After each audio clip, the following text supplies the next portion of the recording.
오늘도 하랑야담을 찾아주셔서 감사합니다. 구독과 좋아요로 응원 부탁드립니다. 항상 건강 조심하세요. 옛날 옛적 숙종 임금께서 나라를 다스리던 말년, 한양 인근 작은 고을에 흉년이 들었습니다. 하늘은 비를 내리지 않았고 땅은 갈라졌으며 백성들의 삶은 메말라 갔지요. 관아의 세금 독촉은 날이 갈수록 심해졌고 굶어 죽는 이가 속출했습니다. 이런 세상에 기방마저 흔들렸습니다. 손님의 발길이 끊기자 기방 주인은 빚에 쪼들렸고 기생들을 재산처럼 팔아 넘기기 시작했지요. 노래와 춤으로 가득하던 기방에는 이제 한숨과 울음소리만이 가득했습니다. 그 고을에 돌쇠라 불리는 머슴이 살고 있었습니다. 천민 신분으로 태어나 평생을 남의 집 일을 하며 살아온 사내였지요. 덩치는 산만하고 손에는 굳은 살이 가득했으나 말귀를 잘 알아듣지 못한다 하여 사람들은 그를 바보라 불렀습니다. 돌쇠야, 물 길어 오너라. 돌쇠야, 장작 패거라. 아무리 힘든 일도 묵묵히 해내는 돌쇠였으나 사람들은 그의 어눌한 말투와 느린 행동을 보며 비웃곤 했습니다. 하지만 돌쇠에게는 남들이 모르는 한 가지가 있었지요. 바로 누구보다 정이 많고 한 번 마음먹은 일은 끝까지 해내는 고집스러움이었습니다. 기방에는 월향이라는 기생이 있었습니다. 매화처럼 고운 얼굴을 지녔으나 그 얼굴 여기저기에는 멍 자국이 가득했지요. 한때는 기품 있는 자태로 손님들의 마음을 사로잡던 월향이었으나 기방이 기울자 그녀의 처지도 함께 무너졌습니다. 기방 주인은 빚을 갚지 못한다며 월향을 매질했고 월향은 체념한 듯 그저 고개를 숙인 채 매를 맞았습니다. 더 이상 울 눈물도 남지 않은 듯 했지요. 쓸모없는 것 팔아 넘기기라도 해야겠다. 주인의 말에 월향은 눈을 감았습니다. 어느 봄날 돌쇠는 품삯으로 받은 동전 5냥을 꼭 쥔 채 장터로 나섰습니다. 평생 모은 전 재산이 손안에 들어 있었지요. 돌쇠는 이 돈으로 낡은 삽 하나를 사려 했습니다. 삽만 있으면 일을 더 잘할 수 있고 품삯도 더 받을 수 있을 터였으니까요. 장터에는 사람들로 붐볐습니다. 이곳저곳에서 물건을 사고 파는 소리, 흥정하는 소리가 요란했지요. 그때였습니다. 돌쇠의 귓가에 이상한 소리가 들려왔습니다. 기생 하나 싸게 넘긴다네. 얼마나 받고? 5냥이면 된단다. 돌쇠는 고개를 돌렸습니다. 사람을 사고 판다는 말에 가슴 한편이 무거워졌지요. 하지만 돌쇠는 이내 고개를 저으며 삽을 파는 곳으로 발걸음을 옮겼습니다. 아직은 그저 스쳐 지나가는 말일 뿐이었으니까요. 돌쇠가 삽을 사러 가던 길, 기방 앞을 지나가게 되었습니다. 그곳에서 한 여인이 마당에 꿇어 앉아 매를 맞고 있었지요. 바로 월향이었습니다. 이놈의 계집아, 제 값서치도 못하는 주제에 기방 주인의 회초리가 월향의 등을 후려쳤습니다. 월향은 신음도 내지 않은 채 고개만 숙이고 있었지요. 돌쇠는 발걸음을 멈췄습니다. 월향의 눈빛이 우연히 돌쇠와 마주쳤습니다. 그 눈빛은 말하고 있었지요. 이미 모든 것을 포기한 사람의 텅 빈 눈빛이었습니다. 돌쇠의 발이 땅에 붙은 듯 떨어지지 않았습니다. 손안의 5냥이 유난히 무겁게 느껴졌지요. 돌쇠는 기방 안으로 들어갔습니다. 기방 주인이 눈을 찌푸리며 돌쇠를 훑어보았습니다. 이 천한 놈이 감히 여기가 어딘 줄 알고? 저기 밖에 있는 기생을 사고 싶소이다. 주인이 코웃음을 쳤습니다. 너 같은 놈이 무슨 돈이 있다고? 돌쇠는 떨리는 손으로 품에서 동전 5냥을 꺼내 내밀었습니다. 주인의 눈빛이 변했지요. 5냥이면 되겠소. 주인은 잠시 망설이다가 고개를 끄덕였습니다. 어차피 월향은 팔아 넘길 생각이었고 5냥이라도 건질 수 있다면 나쁘지 않았으니까요. 좋다. 데려가거라. 사람들이 수군거렸습니다. 저 바보가 기생을 샀다네. 제 꼴도 모르고 말이야. 하지만 돌쇠는 아랑곳하지 않았습니다. 월향에게 다가가 조심스럽게 말했지요. 일어나시구려. 이제 가야 하오. 월향은 돌쇠를 따라 초라한 움막으로 향했습니다. 길을 걷는 내내 동네 사람들의 시선이 따가웠지요. 누군가는 비웃었고 누군가는 허를 찼습니다. 천한 것이 기생까지 들였다니. 제 밥그릇도 간신히 채우는 주제에 말이야. 월향은 고개를 들지 못했습니다. 평생 기생으로 살며 수없이 많은 멸시를 받았지만 이번에는 뭔가 달랐습니다. 자신 때문에 저 어수룩한 사내가 비웃음을 받고 있다는 사실이 가슴을 짓눌렀지요. 돌쇠의 집에 도착했습니다. 바람이 불면 쓰러질 듯한 초가집이었습니다. 방 안에는 누더기 이불 한 채와 깨진 독 하나가 전부였지요. 월향은 각오했습니다. 이제 이 사내의 밤 시중을 들어야 할 것이라고 말입니다. 하지만 돌쇠는 월향에게 다가오지 않았습니다. 그저 마루 끝에 앉아 밤하늘을 바라볼 뿐이었지요. 월향은 어리둥절했습니다. 자신을 산 사내가 아무것도 요구하지 않다니 이해할 수 없었습니다. 다음 날부터 마을 사람들의 조롱은 더욱 심해졌습니다. 돌쇠가 기생을 샀다더라. 바보가 무슨 짓을 한 건지. 천한 것끼리 모여 사니 꼴 좋구나. 우물가에 물을 기르러 간 월향은 다른 아낙네들의 수군거림을 들어야 했습니다. 그녀들은 월향을 보며 코를 막았고 일부러 물동이를 밀쳐 엎어버리기까지 했지요. 돌쇠 역시 마찬가지였습니다. 일터에 나가면 사람들은 그를 더욱 업신여겼습니다. 저놈 기생 하나 먹여 살리려고 돈을 얼마나 벌려나? 바보 주제의 색을 밝히니 한심하구나. 하지만 돌쇠는 말이 없었습니다. 그저 묵묵히 일을 할 뿐이었지요. 매일 해질녘이면 품삯을 받아 쌀 한 되를 사들고 집으로 돌아왔습니다. 월향은 그런 돌쇠를 보며 무언가 이상함을 느꼈습니다. 보름이 지난 어느 저녁, 월향은 드디어 입을 열었습니다. 도대체 왜 나를 샀소? 돌쇠는 장작을 패던 손을 멈췄습니다. 한참을 망설이다 입을 열었지요. 나도 잘 모르겠소. 그냥 그날 마님의 눈을 보니 그냥 지나칠 수가 없었소이다. 그럼 나한테 무엇을 원하는 거요? 돌쇠는 고개를 저었습니다. 아무것도 바라지 않소. 그저 사람이 사람을 사고 판다는 게 마음에 들지 않았을 뿐이요. 월향은 어이가 없었습니다. 그럼 나는 뭐요? 당신은 무엇이요? 돌쇠는 잠시 생각하더니 조심스럽게 말했습니다. 나는 주인이 아니요. 그냥 같이 살 사람이요. 마님이 원하시면 언제든 떠나셔도 돼요. 월향의 가슴이 뜨끔했습니다. 평생 숱한 남자들을 만났지만 대가 없이 자신을 대하는 사람은 처음이었지요. 당신 정말 바보 맞구려. 월향의 눈가에 눈물이 맺혔습니다.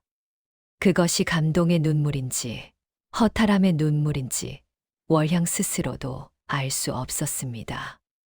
그날 이후 두 사람 사이에 묘한 공기가 흘렀습니다. 월향은 밥을 지었고 돌쇠는 묵묵히 장작을 팼습니다. 말은 많지 않았으나 서로의 존재가 불편하지 않았지요. 어느 날 저녁 돌쇠가 산에서 나무를 캐왔습니다. 이걸 삶으면 맛이 괜찮을 것이요. 월향은 나무를 받아들며 작게 웃었습니다. 기생 시절에는 상상도 못했던 소박한 일상이었지요. 밤이 되자 돌쇠는 여느 때처럼 마루에서 잠을 청했습니다. 월향이 방을 쓰고 돌쇠는 마루에서 자는 것이 두 사람의 약속이었지요. 추운데 방에서 주무시오. 월향이 말했으나 돌쇠는 고개를 저었습니다. 괜찮소. 나는 원래 추위를 안 타오. 거짓말이었습니다. 돌쇠의 어깨는 추위에 떨리고 있었지요. 월향은 이불을 하나 더 가져다 돌쇠에게 건넸습니다. 이것이나 덮으시오. 돌쇠는 감사하다는 말도 없이 고개만 끄덕였습니다. 하지만 그의 얼굴에는 환한 미소가 번졌지요. 그날 밤 월향은 오랜만에 편안한 잠을 잤습니다. 얼어붙었던 마음 한구석에 작은 틈이 생기기 시작했습니다. 평온한 나날이 한 달쯤 흘렀을 무렵 기방 주인이 찾아왔습니다. 돌쇠, 나와 보거라.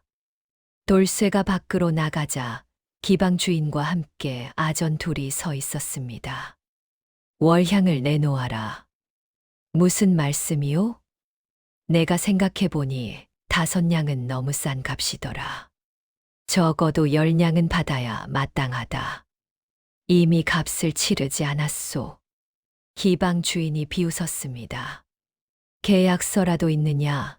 증인이라도 있느냐? 내가 무슨 수로 증명하겠느냐? 돌쇠는 아무 말도 할 수 없었습니다. 그를 모르는 그에게 계약서 같은 것은 있을 리 없었지요. 만약 10냥을 내지 못하면 월향을 데려가겠다. 아니면 너라도 관아에 끌고 가 벌을 받게 하겠다. 그 순간 월향이 밖으로 뛰쳐나왔습니다. 내가 가겠소.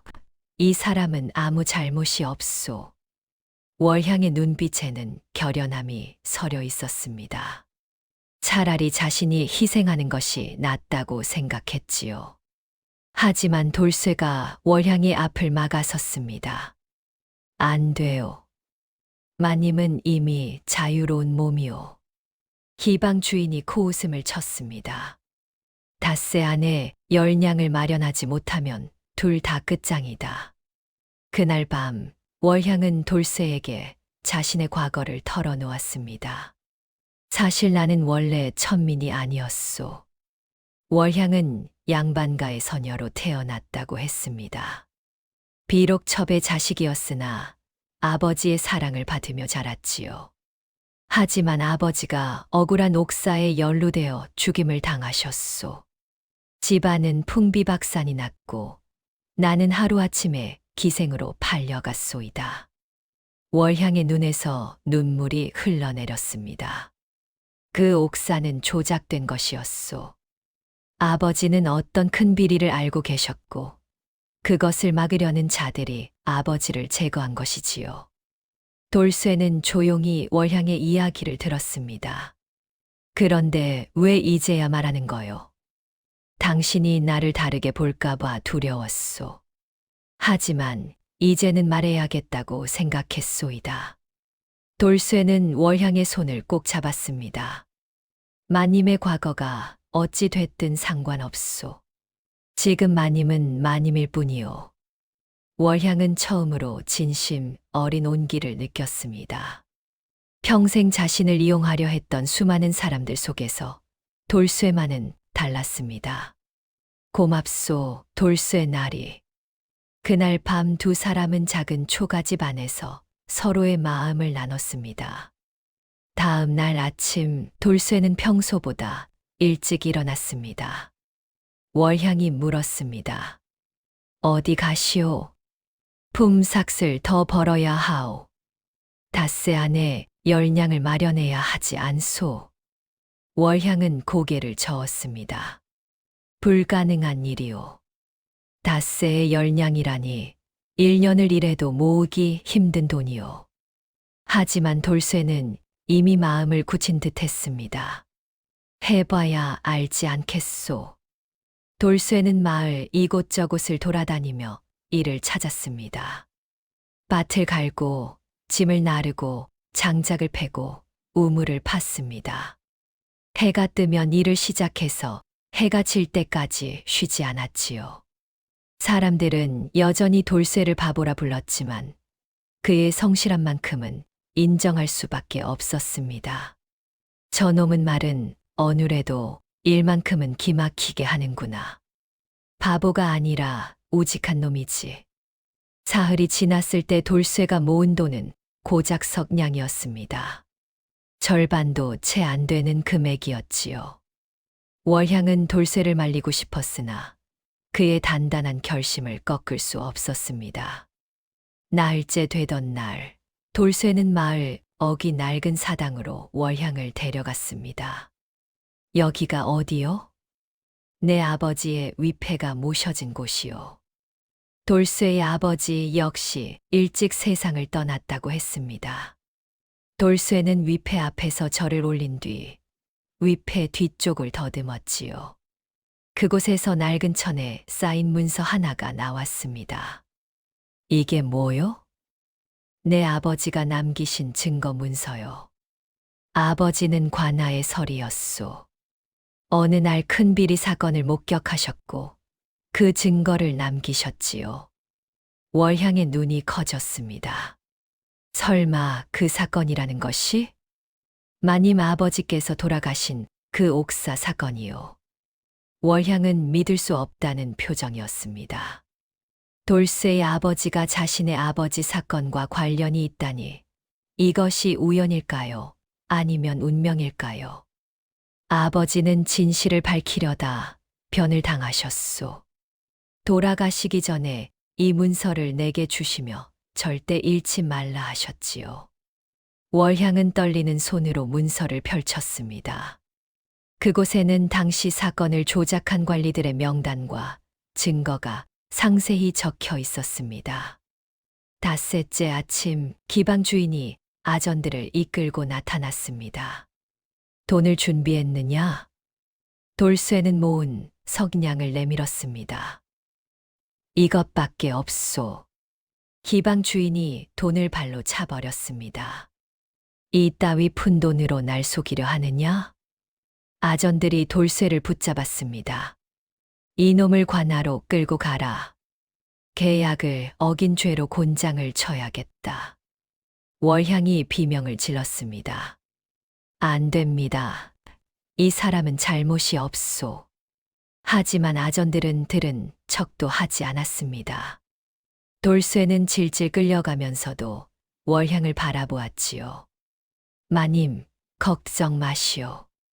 곧 돌아올 것이오. 관아에 끌려간 돌쇠는 사또 앞에 무릎을 꿇었습니다. 이놈이 기생을 헐값에 속여 샀다 하니 어찌 된 일이냐? 기방 주인이 나서며 거짓을 늘어놓았습니다. 사또 날이 이놈이 술에 취한 저를 속여 월향을 빼앗아 갔나이다. 마땅히 엄한 벌을 내려 주시옵소서. 사또가 곤장을 치라 명했습니다. 아전들이 돌쇠를 끌어내려 하는 순간 밖에서 월향의 목소리가 들렸습니다. 사또 날이 억울함을 풀어 주시옵소서. 월향이 관아 안으로 뛰어들어왔습니다. 손에는 돌쇠의 아버지가 남긴 문서를 들고 있었지요. 사또 날이 이 문서를 보아 주시옵소서. 사또는 문서를 받아 들고 훑어보았습니다. 그의 얼굴빛이 점점 굳어졌지요. 이것이 어디서 난 것이냐? 돌쇠가 대답했습니다. 제 아버지께서 남기신 것이옵니다. 평생 숨기고 살았으나 이제는 세상에 내놓아야 할 때가 온 듯하옵니다. 문서에는 10여 년 전 조작된 옥사 사건의 전말이 낱낱이 적혀 있었습니다. 그리고 그 사건에 연루된 관리들의 명단도 있었지요. 사또는 땀을 흘리기 시작했습니다. 그 명단 속에는 현재 높은 자리에 있는 이들도 포함되어 있었으니까요. 이 문서가 사실이라면 큰 파문이 일어날 것이다. 돌쇠는 고개를 끄덕였습니다. 자신과 월향을 지키기 위해 평생 간직해 온 비밀을 세상에 내놓기로 결심한 것입니다. 사또는 한참을 고민하다 결단을 내렸습니다. 이 사건을 한양의 의금부에 보고하겠다. 기방 주인의 얼굴이 새하얗게 질렸습니다. 사실 그 역시 당시 옥사 사건에 연루된 자 중 하나였던 것입니다. 월향의 집안이 풍비박산 나자 그 재산 일부를 빼돌려 기방을 차린 것이었지요. 사또 날이 그 문서는 위조된 것이옵니다. 어찌 천한 머슴의 말을 믿으시나이까. 하지만 사또는 이미 결심을 굳혔습니다. 문서의 진위는 한양에서 밝혀질 것이다. 그 전까지 너희들 모두 가두어라. 기방 주인과 관련자들이 포졸들에게 끌려갔습니다. 며칠 뒤 한양에서 의금부 관리들이 내려왔습니다. 그들은 문서를 면밀히 조사했고 관련자들을 신문했지요. 조사가 진행될수록 10여 년 전의 진실이 하나씩 드러났습니다. 월향의 아버지는 당시 큰 횡령 사건을 알게 되었고 그것을 고발하려다 오히려 모함을 받아 죽임을 당한 것이었습니다. 횡령에 연루된 관리들은 돌쇠의 아버지까지 제거하려 했으나 그는 미리 증거를 숨겨두었던 것이지요. 의금부는 관련자들을 모두 잡아들였습니다. 기방주의는 물론 당시 사건을 조작한 관리들까지 모두 처벌을 받게 되었습니다. 관아 마당에서 곤장형이 집행되었습니다. 기방주의는 고통스럽게 비명을 질렀지요. 살려주시오. 제가 잘못했나이다. 하지만 이미 늦은 일이었습니다. 그 과정에서 돌쇠 역시 심한 매질을 받았습니다. 진실을 밝히는 과정에서 많은 이들을 신문해야 했고 돌쇠는 그 중심에 서야 했으니까요. 어느 날 신문이 끝난 뒤 돌쇠는 피를 토하며 쓰러졌습니다. 몸이 견디지 못한 것이었지요. 월향이 달려와 돌쇠를 부둥켜 안았습니다. 정신 차리시오. 돌쇠 나리. 돌쇠는 희미하게 웃으며 말했습니다. 마님, 이제 괜찮소. 진실이 밝혀졌소. 그리고 그는 의식을 잃었습니다. 한 달 뒤 한양에서 정식 판결이 내려왔습니다. 월향 아버지의 누명이 완전히 벗겨졌고 집안의 명예가 회복되었습니다. 빼앗겼던 재산 중 일부도 돌려받게 되었지요. 의금부 관리가 월향에게 말했습니다. 이제 애기 씨께서는 양반가의 딸로 떳떳이 사실 수 있게 되었나이다. 친척 어른들께서 애기 씨를 모시러 오실 것이옵니다. 월향은 복잡한 표정으로 고개를 끄덕였습니다. 한편 돌쇠는 천천히 회복하고 있었습니다. 월향이 정성껏 간호한 덕분이었지요. 어느 날 저녁 회복한 돌쇠가 마을로 돌아왔을 때 마을 사람들의 태도가 완전히 달라져 있었습니다. 돌쇠 날이 정말 대단하신 일을 하셨습니다. 바보라고 무시해서 죄송하옵니다. 큰 은인이옵니다. 돌쇠의 용기로 10여 년간의 억울함이 풀렸고 부정한 관리들이 처벌받았다는 소문이 온 마을에 퍼진 것이었습니다. 하지만 정작 돌쇠는 그런 칭송에 관심이 없었습니다. 그저 월향이 무사한지만 궁금했지요.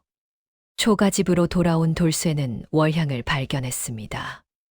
그녀는 짐을 싸고 있었습니다. 떠나시는 것이오? 월향은 고개를 끄덕였습니다. 친척 어른들이 나를 데리러 온다 하였소. 이제 나는 양반가의 딸로 돌아가야 하오. 돌쇠는 아무 말도 하지 못했습니다. 당연한 일이었지요. 월향은 원래 그런 신분이었고 이제 제자리를 찾아가는 것이니까요. 이틀 뒤 월향의 친척들이 화려한 가마를 끌고 마을에 도착했습니다. 한복을 곱게 차려입은 양반 어른들이 월향을 맞이했습니다. 애기 씨, 그간 고생이 많으셨습니다. 이제 저희 집으로 가시지요. 월향은 작은 보따리를 들고 밖으로 나왔습니다. 마을 사람들이 구경하려고 모여들었지요. 가마가 준비되고 월향이 오르려는 순간이었습니다. 월향은 발걸음을 멈췄습니다. 돌쇠가 멀찌감치 서서 이쪽을 바라보고 있었습니다. 친척 어른이 재촉했습니다. 애기씨, 어서 가마에 오르시지요. 하지만 월향은 고개를 저었습니다. 죄송하옵니다. 저는 갈 수 없습니다. 무슨 말씀이십니까? 월향은 가마에서 내려와 돌쇠에게 걸어갔습니다. 나는 이곳에 남겠소. 친척 어른들이 깜짝 놀라 말했습니다. 애기씨 정신을 차리십시오. 저런 천한 머슴과 함께 살겠다는 말씀이십니까? 월향은 고개를 끄덕였습니다. 그렇소. 이 사람은 천하디천한 머슴이 아니오. 세상에서 가장 귀한 사람이오. 마을 사람들이 웅성거렸습니다. 저 양반댁 애기씨가 머슴과 함께 살겠다니. 세상에 그런 일이 다 있나. 하지만 월향은 흔들리지 않았습니다. 그로부터 1년 뒤 봄이 찾아왔습니다. 초가집 마당에는 매화가 활짝 피어 있었습니다. 돌쇠가 작년에 심은 나무였지요. 월향은 마루에 앉아 바느질을 하고 있었습니다. 이제는 제법 살림을 꾸려 나가는 아낙네의 모습이었습니다. 돌쇠가 밭에서 돌아왔습니다. 손에는 새로 캔 나무를 들고 있었지요. 마님, 이걸로 국을 끓이면 맛있을 것이요. 월향은 미소를 지으며 나무를 받았습니다. 당신은 항상 나를 마님이라 부르는구려. 이제 그만 이름을 불러주시오. 하지만 마님은 마님이요. 두 사람은 소박하지만 행복하게 살았습니다. 비록 가난했으나 서로가 있어 외롭지 않았지요. 어느 날 저녁 월향이 돌쇠에게 물었습니다. 그날 왜 나를 샀소? 진짜 이유가 뭐요? 돌쇠는 한참을 생각하다 대답했습니다. 마님의 눈을 보니 내 어미가 생각났소. 어미도 그렇게 포기한 눈으로 세상을 떠나셨지요. 그때 내가 아무것도 해드리지 못한 게 한이 되었소. 그래서 이번에는 누군가를 구하고 싶었소이다. 월향의 눈에서 눈물이 흘러내렸습니다. 그날 날 산 게 아니라 날 살려주셨소. 두 사람은 매화 향기가 가득한 마당에서 서로를 꼭 껴안았습니다. 옛말에 백절불굴이라는 말이 있습니다. 어떠한 난관에도 굽히지 않고 이겨나간다는 뜻이지요. 돌쇠와 월향은 세상의 편견과 시련을 이겨냈습니다. 사람의 값은 신분이나 돈으로 매겨지는 것이 아니라 그 사람의 마음으로 매겨지는 것임을 보여주었지요. 다음 영상을 빠르게 만나보시려면 좋아요와 구독을 눌러주세요. 그럼 더 재미있는 영상으로 찾아뵙겠습니다. 모두 행복한 하루 보내세요.